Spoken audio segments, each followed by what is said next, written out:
This show is a member of the Sorgatron Media Podcast Network. Find out more at sorgatronmedia.com. This show is brought to you by Slice on Broadway, supporting Pittsburgh podcasting with the perfect pepperoni pizza.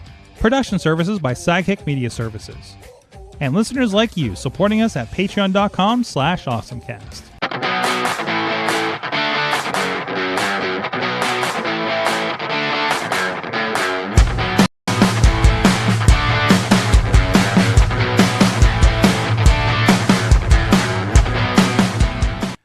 Time to get geeky, get awesome. It is the AwesomeCast. I'm Mike Sorg at Sorgatron on Twitter, fresh off of a COVID sabbatical, apparently. So it's good to get the crew back in here and a rescheduled guest. It's like we never left, except for the time. But first with us, he's from Big Bank International Esquire. He's a gadget guru over there in his ivory tower downtown, and he finally has a train to get there. I saw John Chichilla with us. How are you? I'm not even downtown today. I'm just at the Big D. The Big D, Dormont, PA. But there's a train now. I was so happy. And I got to ride it once. And the funny part is I didn't realize so I went in twice last week. And the first day I didn't realize, excuse me, until I was on the other train and I was scrolling Twitter and I saw an announcement that, hey, the red line's back up and running. But for those of you who didn't realize, they still ran the transit or the shuttles for an extra day for those that weren't in the know. But no, super cool. And then the second day I did ride it. It's a different experience getting back to the norm of the red line. But Isn't it? I rather enjoyed it. I'm just happy seeing it go by. Yeah, I'm just happy living. This is the reason I have a studio here with a big window that we have closed because it's very sunny out. But we'll open it up later. We have to rest us in. But I want to live in a place with a streetcar in Pittsburgh, and that's always been the coolest thing to me. And even like hearing it in the distance when I'm sitting on my back porch 3 blocks away, and it just feels like beach view again. And I'm so ecstatic. And it's like perfect timing with the summer and everything when you want to be outside and you could hear it. So, sorry, I'm geeking out. That's my awesome thing. I'm geeked out because the train's back, guys. Also with us, and we're in between trips here. Let's see, we didn't get to talk to her after her visit to Texas. She did not, to my awareness, come back with a cowgirl hat or boots. Not yet. The Dutters, Katie Dudas, is with us. Hello. I've been so funny. I kind of changed my camera angle. I also have an awesome thing for next week that I'm going to be trying. It's this little guy here, but I'll talk about him next week after I put him to use down in, up in Rochester this weekend. That's right. And actually, so you'll be with me. We will be in Ann Arbor. Remember, we do this about once a year now. We will be live from a hotel room in Ann Arbor, Michigan, for Auto Drive this year. So it'll be good to have a buddy with me. So for this one last person in case the Zoom doesn't work in the hotel Wi-Fi. So I'm now figuring out what hardware I need to bring this year with it, because everything else is kind of low key what we're doing in the meantime. So, but anyways, and we have with us a very special guest. Ronnie's here too, but he's just kind of hanging out back at the table. So Ronnie Starks is hanging out for the Mayup show. He loves coming early and listening to the techie things. But we do have with us in the studio, supposed to be with us last week, but of course I wanted to make sure everybody was safe. Dacia M Arnold, a mom, author, superwoman. Yeah, hey, thanks for having me. I'm really excited. I'm new to Pittsburgh, but I'm totally in love with the area. By way from Denver, yes, as well. So that's awesome. No, yeah, I got your bio, and you know, it sounded like you're working on some really cool projects, really cool. And we haven't had an author on for a while. And you're going to be at Three Rivers Comic-Con this weekend as well, down at the convention center. Yes, this weekend will be my first time at the convention center and my first Pittsburgh convention period. Awesome. Well, thank you for coming and hanging out with us here in the studio in Beachview. And we're going to get to know you here a little bit later in the podcast, and I'm hoping everybody visits you at the table, buys a book, follows you have a podcast as well, and everything too. So we'll get into it. But in the meantime, everybody, if you are new to the show, please go check out everything at AwesomeCast.com. Please subscribe to us on your favorite podcast. We're doing so well. I had to get a notice from our host that we're doing too well, and we did talk about our hosting situation. So keep downloading, guys. Thank you. Email us at awesomecast@sorgatronmedia.com. Tweet us at awesomecast, and of course we're on the AwesomeCast Facebook page. And we also have a great conversations having and sharing articles throughout the week on the AwesomeCast Facebook group, on the Discord, which is linked over at awesomecast.com, over on the Reddit page, our group for wrong show, AwesomeCast. And, of course, you can subscribe to rate us on your favorite podcast app. And we have video versions going out. And we are live every Tuesday night at 7 p.m. Eastern on the AwesomeCast Facebook page, on the YouTube page, on the Twitter, as well as the Sorgatron Media Twitch. And we do have chat rooms up. I'm going to pull this one up so I'm not a liar. We do have all the chat rooms up for all the places we are streaming. So if you want to participate with us or hang out with my mom in the chat room on Facebook, we have all those available to you however you like to do that. Cast it to your television. Whatever is the easiest for you to check out the video. And also thanks to our audio partner, our friends at postindustrial.com, helping to share the awesomeness, and I've had a lot of fun. I've been the relief editor every once in a while for them, and they've been having some great. So shout out to Hungry Girl Big City over there as well. It's All Your Business podcast. Been some great topics going on over there that I've been privy to in the editing bay lately. So thank you to our Patreon supporters at patreon.com/awesomecast. You guys, especially now, since we had to upgrade the servers, helping keeping those running. Our friends at the executive producer level, Brian Crawford, the Coffee Club level, Matt Weller, John Carmen, Cynthia Klosky, Scott McTaggart, and Mike Pound, and our friends at the fans of the show level, our longest running Patreon supporter, Michael Fedor, as well as Professor Buzzkill and Dave Podner. You guys can support the show too. We drop some extra exclusive content there every once in a while too, sometimes before and after the show at patreon.com/awesomecast. So let's get into our awesome things of the week. First of all, let's do. Okay. Wait. Is this the thing that we talked about that you have linked here, Chilla? Do I have Which Chilla? thing? Sorry. So there's the camera thing is the quick recap. Okay, so quick recap. Since we're literally seeing it, I wish I had the camera on it so we could see it in action if you're joining us on the video version here. But we talked about a camera 2 weeks ago when we were together last, and this is the part 2, right? Yep, and you'll have to tell me if the video coming into you is as good or not as good as normal. It looks very good. But It looks very good. Over zoom, very good. One of the things that it does do is automatic pan tilt. So if I move to the side, it will follow me. If I move the other way, it will also follow me. And then it will do its best to use. And it's not actually moving. It's the camera sensor that's just recropping and everything. Mm-hmm. I did not yet get to install the software. So this pan tilt kind of thing works automatically out of the box. It's automagic in its AI. One of the things that it can also do is automatic picture-in-picture. So if I wanted to show you this dongle, it would be able to focus in on the dongle and put me in a picture-in-picture. And that's something you need the software without having to have two cameras. And that's something you would need the software in order to do, correct? And I downloaded it, and I got nervous that once the show started, if I ran the setup, would it disconnect the camera, and then I'd be sad. So I decided I'll do that later. But then there's also for the people at home, there's 2 other cameras. We talked about doing like 5 camera reviews. This is the Opal C White. It claims to be what is happening? Whoa, look at that. Isn't that It awesome? did a super zoom in on this thing as you hold it up. Now it did a zoom out. now it's confused. Now The we're doing AI that's is called like, Wayne's what World is- mode. You're advertising other people's cameras. It's going to go into a flurry of It mess. goes nope. So the Opal is an interesting device. It only works with Mac OS. They have proprietary software, and it claims to be on par with like DSLR camera equipment. Okay. In fact, the aperture on it's like 1.8. So, and it has a 78-degree field of view, 60 frames per second, 12 megapixel at 4K.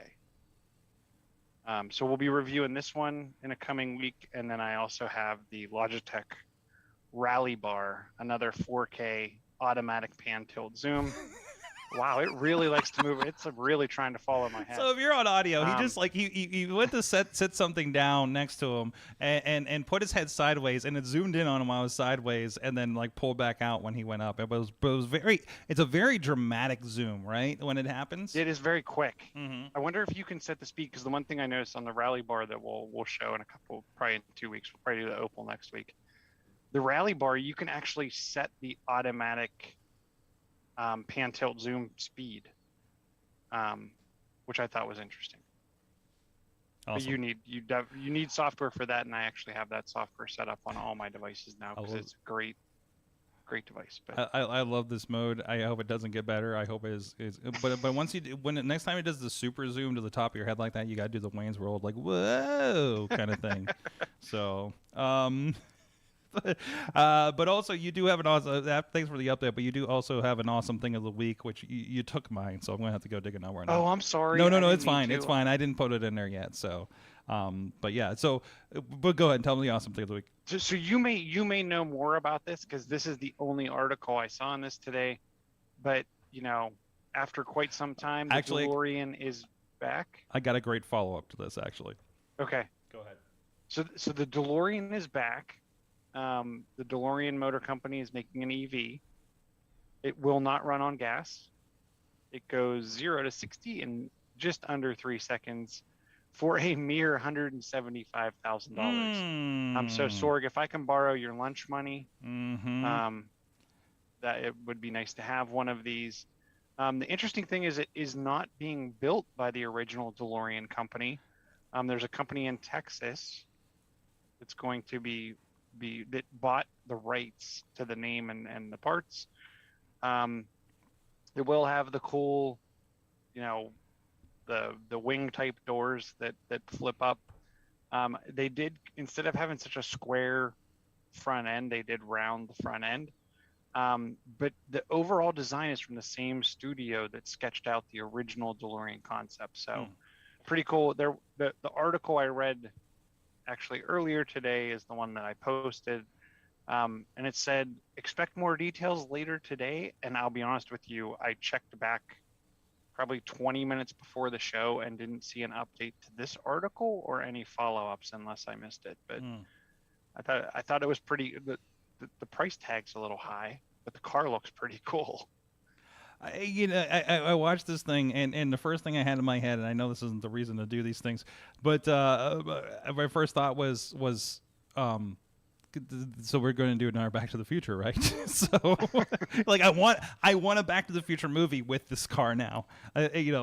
For just let's just start there, and see where it goes from there. And not a reboot, right? Let's just continue from where they left off. off. I don't know what I would want right now. I think of the next generation or something. I think we could do a Ghostbusters Afterlife of this, right?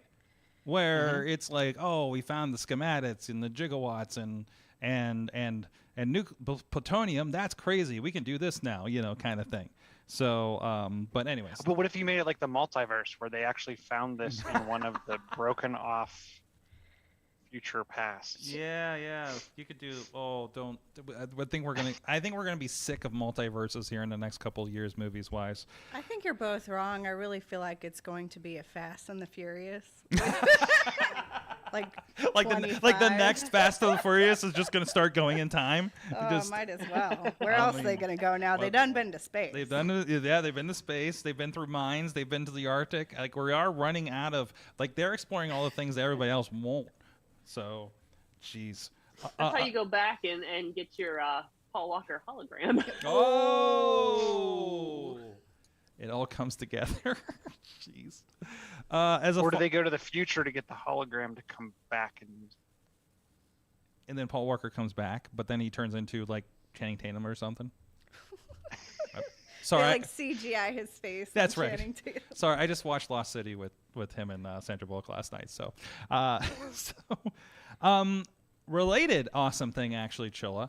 And I realized that I didn't get a chance to talk about this because of the week off. But I got to see in person with my own naked eyeballs a Cybertruck at the Tesla booth.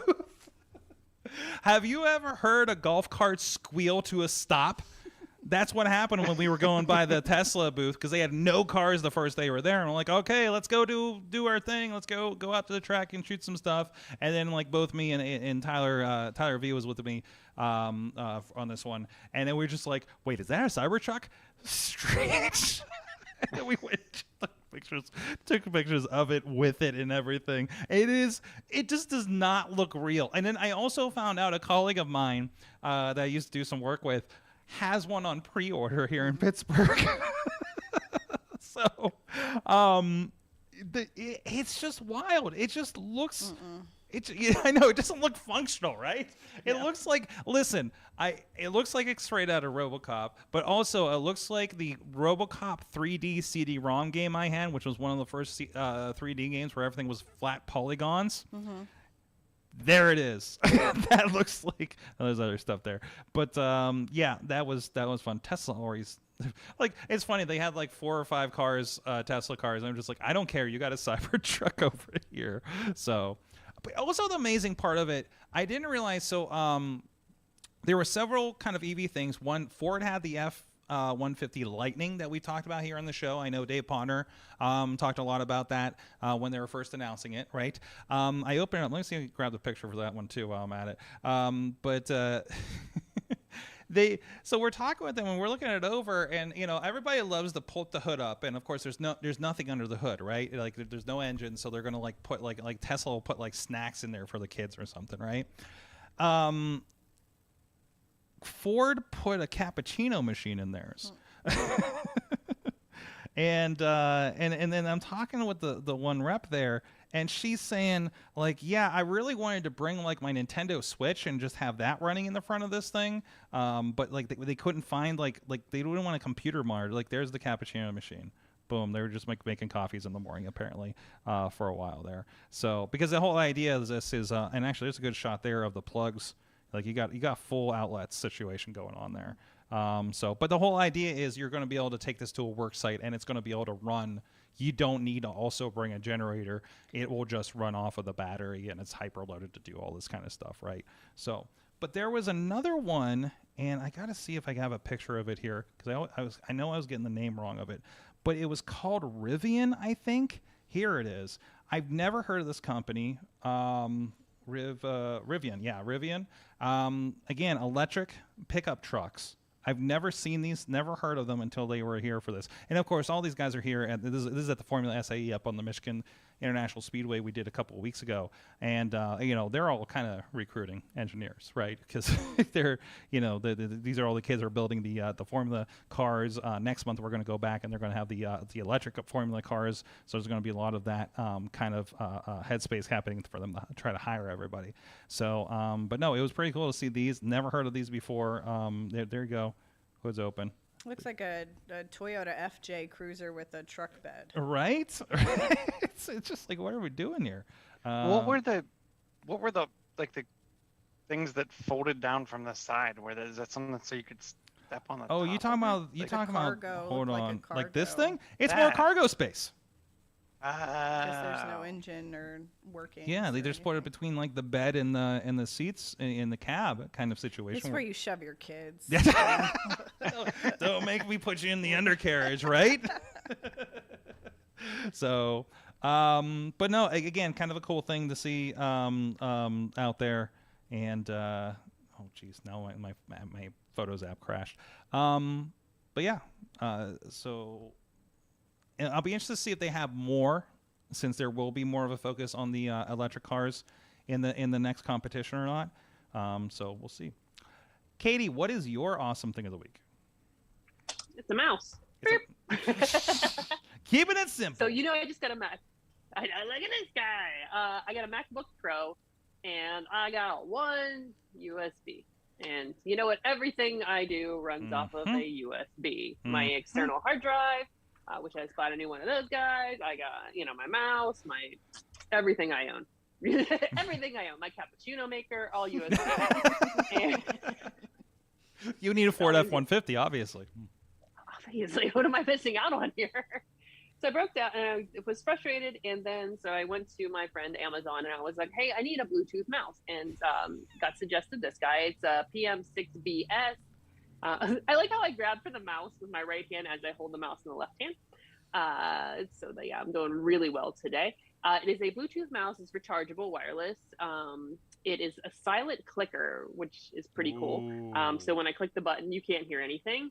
There's a couple side buttons. Those make a pretty loud noise, but I haven't used those yet, so it's okay. But the top clickers are good. It's got a little rolly guy there. Hold on a second.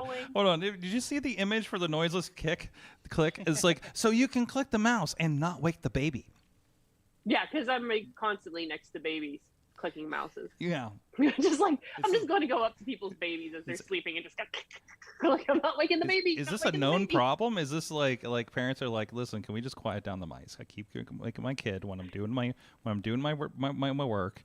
So I don't know. I just thought it was kind of a funny image. We're all working from home now. That is true. Animals. That is true. Yeah. I got animals sleeping. Got all kinds of things sleeping. I don't want to wake them up. But I'm really liking it. It is a larger mouse, which I like because that's a little bit easier for my hands because the tiny mice get a little weird with my hands because I'm a tall person and have big hands. But I really like it so far. It was easy to connect. It charged relatively quickly. And I think it's on sale. So it's $16.49 normally. And then it's got a coupon for an extra 15% off right now. Ooh. And I am really liking it so far. And it's, like I said, it's really comfortable in my hand and it's working out really well. So now I can offload photos with a mouse. Fantastic. And a hard drive connected. And then the worst part was I just bought one of the dongles that I could hook everything into, like with the multiple USBs. So that's okay. I have a Bluetooth mouse. No, you'll find something to plug into that eventually. Oh yeah. Mm-hmm.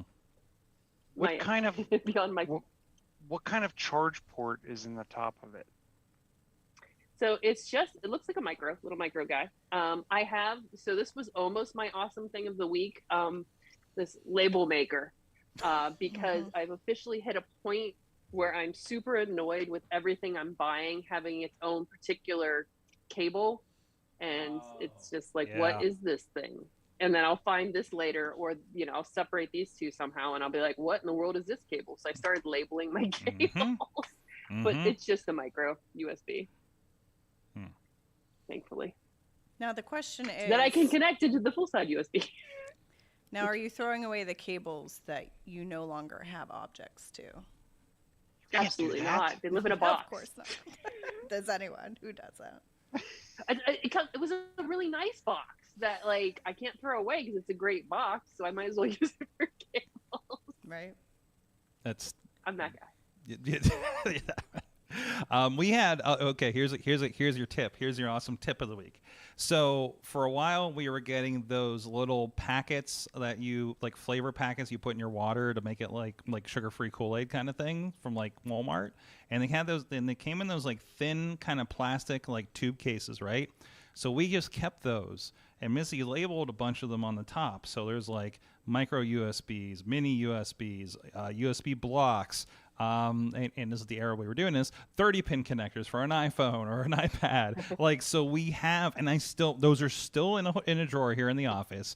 And I'm still every once in a while going all right, I need micro USB, or I found a bunch. So I'm stuffing them in each of those so I can go back and find them when inevitably some weird thing that I want to use that I find needs a connector. So just find some kind of little containers that you can label and just if you need more than that kind of tube thing of cords, you may have a cord problem, or you can say, I want to fill this thing and throw away the rest of the cords, right? This is something that I've had. Chili, you probably the same thing. Katie, probably you too with the Mac turnover, where it's just listen, do I own anything that needs a printer port, a COM port, the pinned keyboard. No, I don't think I need S video cables anymore, right? And then that's the Goodwill visit. So that's my wipe clean, because I'm like, I don't want to get rid of anything just in case. And it's just like, listen, I don't need anything that's not an HD camera anymore for any reason, probably. So that's kind of that's how I've tried my best not to drive my wife insane. So anyways. So all I'm hearing is I should reuse all those mason jars that I constantly store things in, besides what mason jars are supposed to be used for. Perfect. And if you're really old school and handy, you actually take the lid of the mason jar and you drill it to a shelf, and then you hang them so they're all hanging there, and then you can see all through the mason jars what you need. Awesome mason jar chips. So my grandfather used to do with screws. and Oh boy. Dacia, do you have an awesome day of the week? I do. As a full-time writer and business owner, I cannot get by without my full automation of my work. So I rely a lot on Dubsado. It catches leads, it pushes out invoices, it schedules my appointments. It is amazing and keeps this mom that wears all the hats organized and professional and happy, which is important. That's awesome. Yeah, wait, because you're self-employed. You're creating on your own. I think I got the right site here for it, correct? Oh yes. Okay, Dubsado. That's Dubsado. If you're looking that up, I will have a link, of course, in the show notes. So this looks like it looks like you're pulling together I think you're pulling together like 3 tools that I have in this thing, honestly. There are so many integrations that you can just pull into this. So like your newsletter, your Google Calendar, even your QuickBooks, your bank accounts, to do your invoicing, your email address, just it all. It keeps my life together, keeps me organized, and no one falls through the cracks. So this is like, it feels like it's Trello. I don't know if you're familiar with these. Trello I use for my card organization thing. FreshBooks does all the invoicing and time tracking and everything, but it looks like this kind of smushes all that together with more kind of creative support. Yeah, bells and whistles. And it also has contracts in there. So if I'm working off a contract for any kind of writing piece or even coaching. Does it do they have form letter like templates and stuff for those contracts? Yes. So fantastic. I in another life was a contract administrator for the state of Colorado. So I like to write my own contracts. Of course, but for those that are don't have a paralegal wife that's helping them with the business, for instance, over here, or have the background you do, right? But if you're just like going in cold, like, oh God, I need a contract, and that makes my head spin. Like this is going to help you with something like that, you think? Templates and sub agreements. It's a whole package. There you go. That's awesome. Dubsado. And how long have you been on this one? Oh, the year that I've lived in Pittsburgh. Does it also help you find good coffee shops in the area? No, it does not. I'm a coffee snob. I absolutely brew my own coffee at home. You haven't found anything in Pittsburgh? No La Prima? No, I can't even think of what's still around anymore. Yeah. If I'm thirsty and I'm downtown, I'll usually stop at and get a tea, like a London Fog. There you go. With lavender in it. There you go. I'm a flat white drinker when I'm on the road myself, but I'm happy with Starbucks. Awesome. So that's Dubsado. Check out Dubsado.com if you need to get a little more organized.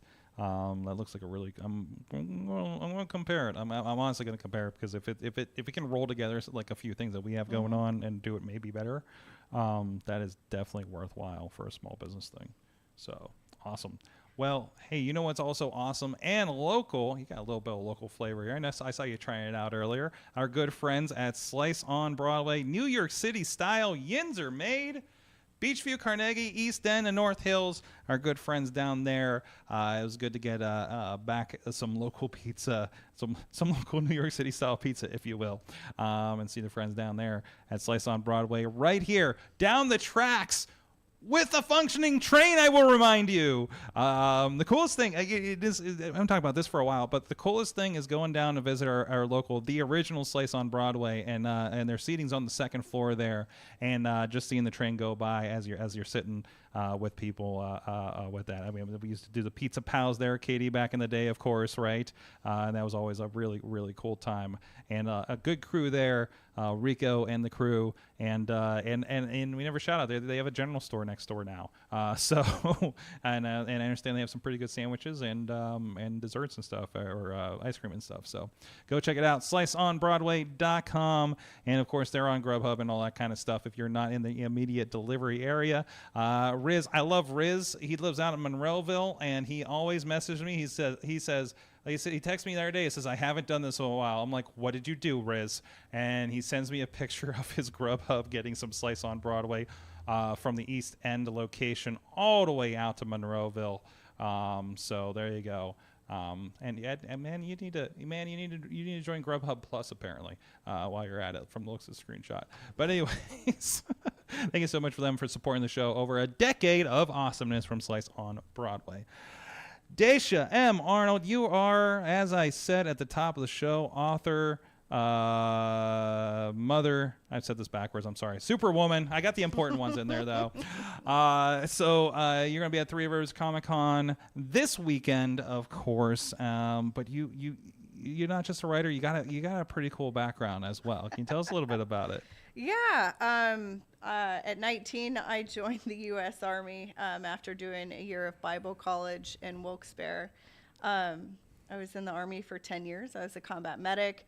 I worked in Baghdad emergency room. They made an HBO documentary series, Baghdad ER.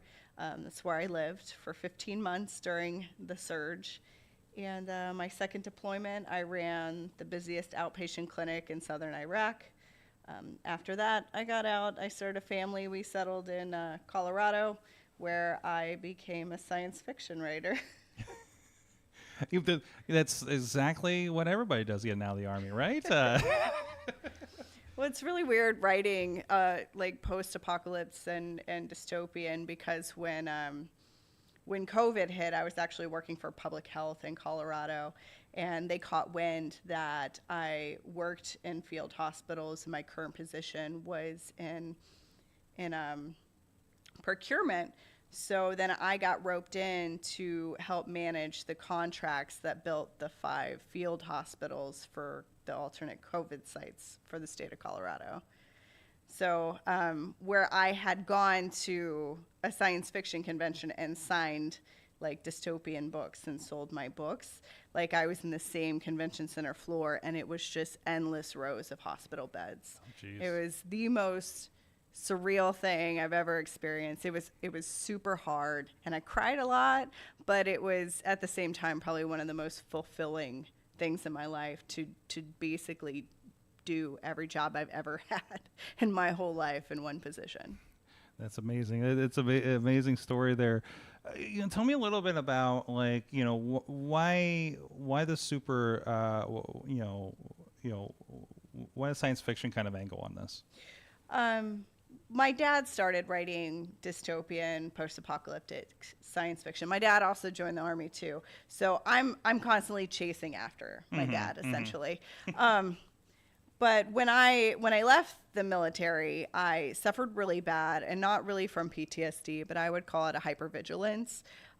It is where you hyper-focus on things that could go wrong or things that are wrong, and you're unable to act appropriately, act normal, or acclimatize yourself to the situation. So for me, I knew that if crap hit the fan while I was in the military, I knew where I would go, what I would do, who I would answer to, and my job when I got there. But when you separate yourself from that, you wonder, I have this skill set, I have this knowledge, I can help people. How could I not help people if something like this happened? So instead of me becoming a prepper, like a doomsday prepper, or, you know, holed up in my house with a bunch of guns, I decided to write these fictional scenarios to kind of play out that, yes, not only could I survive as, you know, a person with this experience, but I could also keep like my children alive and my family together at the same time.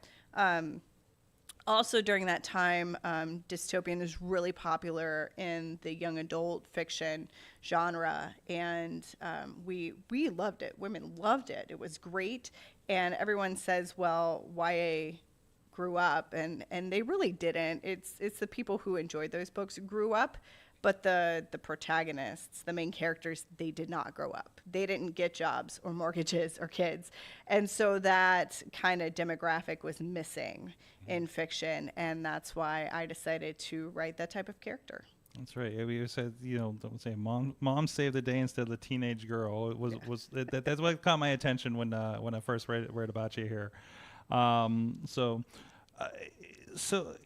and you also worked with Full Press Magazine, which is a comic-style graphic novel that preserves history of America wars through art too. Like, can you tell me a little bit about that process? Yeah, at Denver Comic Con in 2019, I bumped into a gentleman who was kind of in the same author signing area as we were, but he had these military comic books, and they are like DC Marvel quality style comic books. And that's like, I'm sorry, like I remember my sister's collection, because remember they were all Army comic books, right? Back at like, you know, like the 60s and 70s, before a lot of the comic code stuff started coming through, right?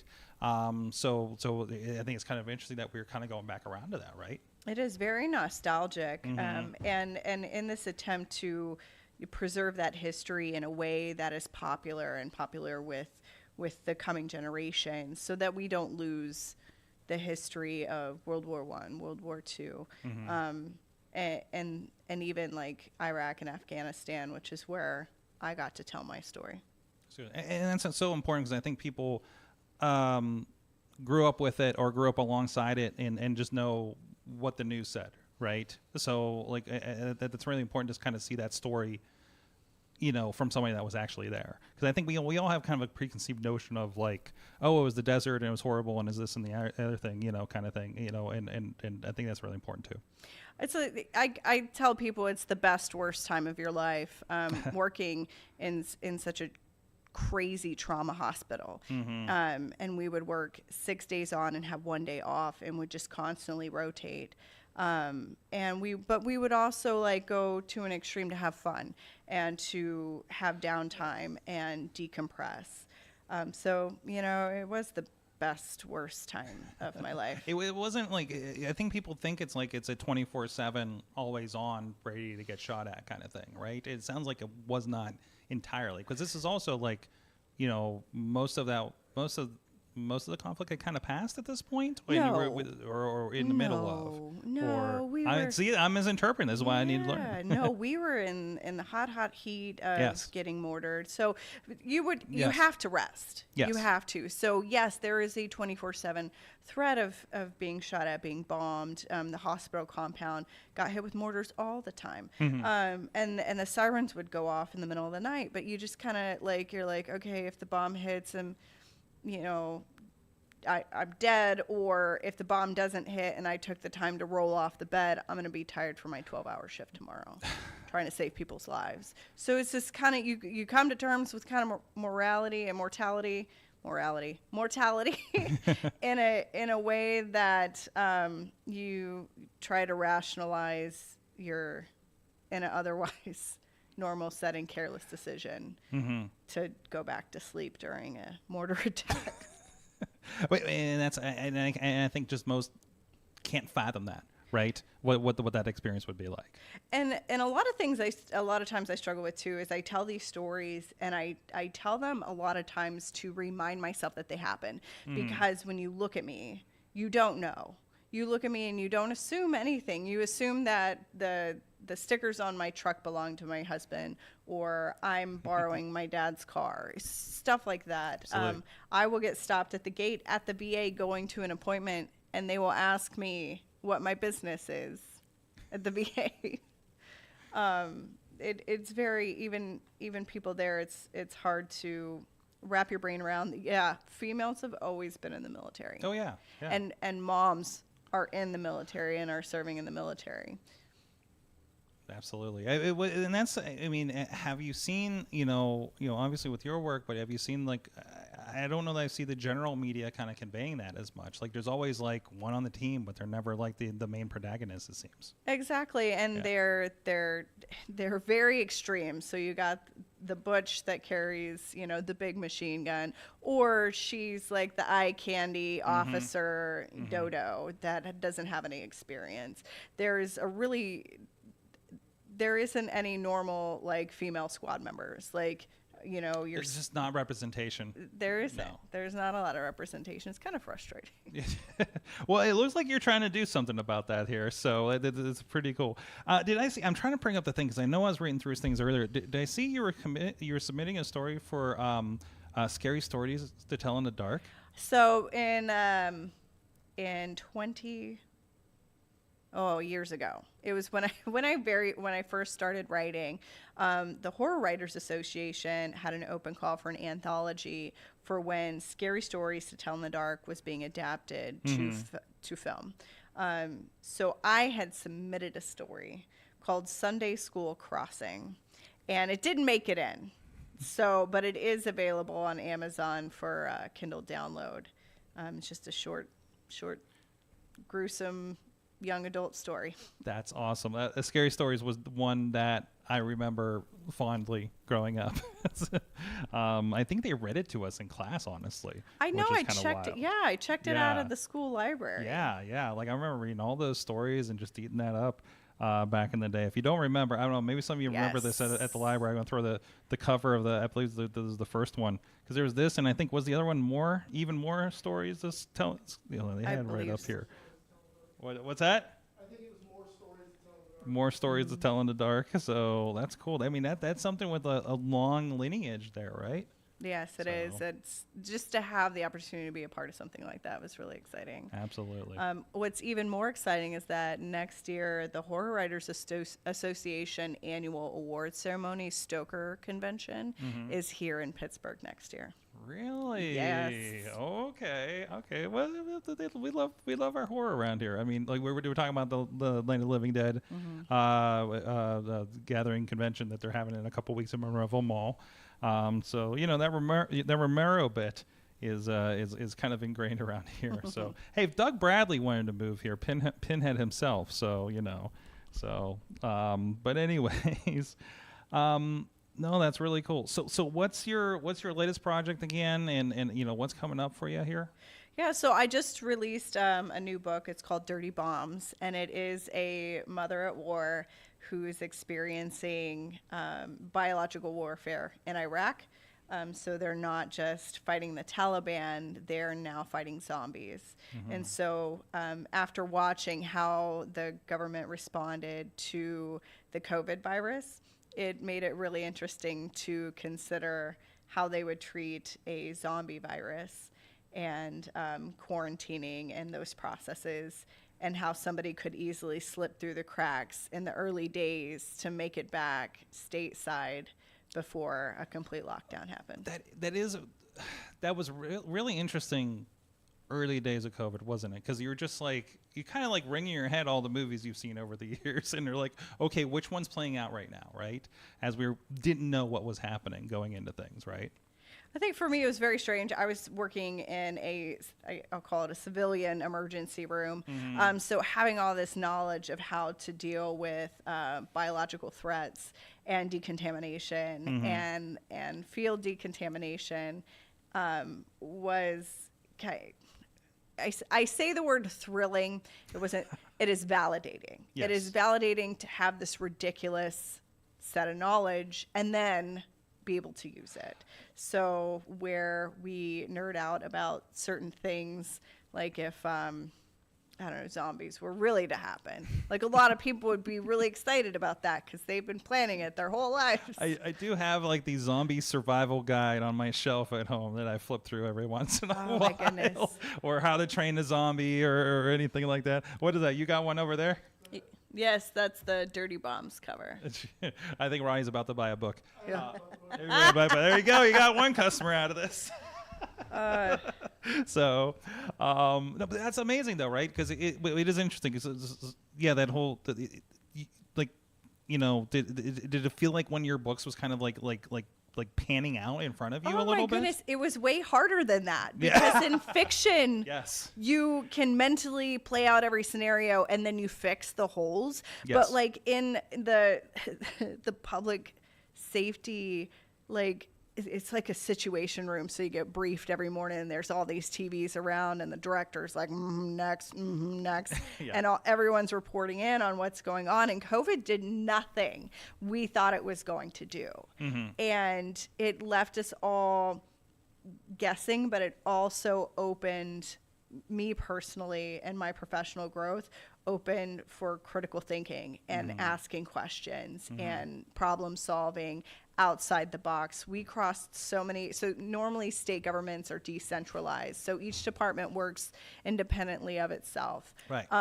But we were able to cross those lines and work together, and I was talking to 4 different state departments to get one mission done, and it was just, you know, like, writing's not the most exciting thing I've done with my life. It is probably the most sustainable mentally, but I really loved my time responding to COVID. That's great. So you can go check out everything. Tell me, what's a podcast that you're doing? Oh my goodness. So I moved here last year and I got a job, and I'm not going to say where I got this job, but I found it to be very questionable. It is a very public-facing position in a place that everyone that flies in and out of Pittsburgh has seen. And they could not provide me with appropriate documentation licenses to operate the way they were. And so I left after 2 weeks, and that job was to sustain us, moving from Denver to Pittsburgh. And so I sat in my 900 square foot apartment while we were waiting to buy a home. And I was spinning my wheels, and I kept saying, I'm so much bigger than the space that I take up. Like, I'm anonymous in this new place, and it's not right. It doesn't feel right. So I started a podcast that's called The Superwoman Next Door, and it is meant to empower women. It just shines the light on the secret heroic lives that we live every day. So women as widows, or women with medically complex children, all walks of former addicts who are thriving and getting their life together. Women of all walks of life who just have a story to tell. And that's what I started the Superwoman Next Door. It's kind of I'm always big of sort of a podcast as therapy. You know, it's the thing you need, right? It really is. So it helps put all those thoughts together, probably like your writing does too, but in a different part of your brain, right? Absolutely. So that's awesome.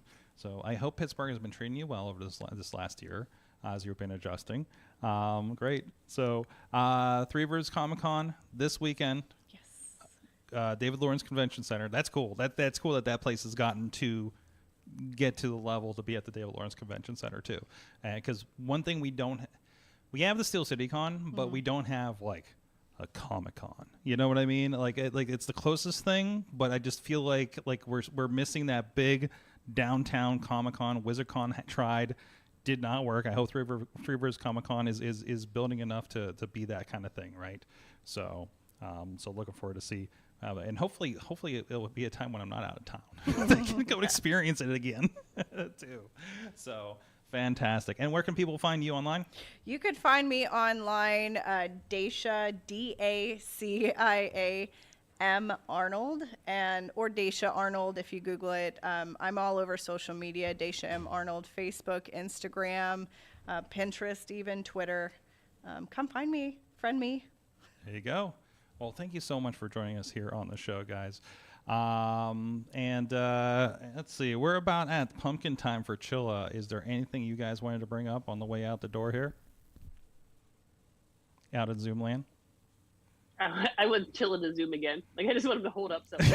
Here, hold on. He's going to do another test, isn't he? Oh wait, it didn't. Oh, there we go.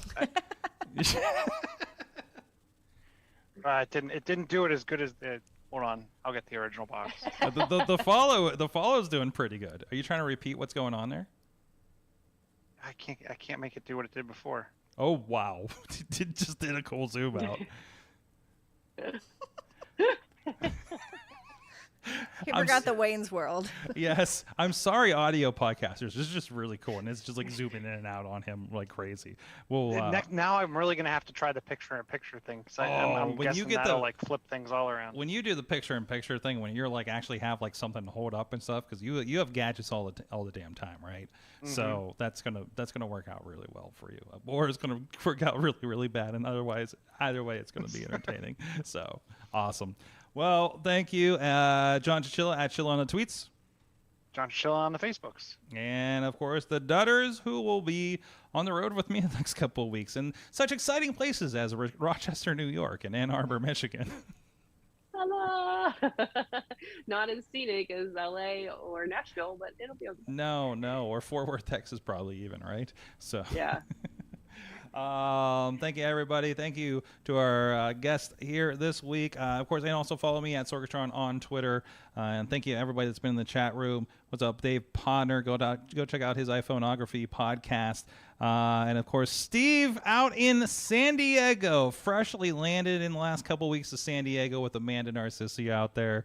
Good to see you guys are settling good. But how could you not settle in San Diego? Holy crap. It's such a nice town. And also, hello, my mom is in the chat room. So, hi, Mom. Hi, Mom. Thank you, everybody. We'll be back next week again from a hotel room in Ann Arbor. So we'll see how that goes. Until then, you've been our awesome audience. Have an awesome week.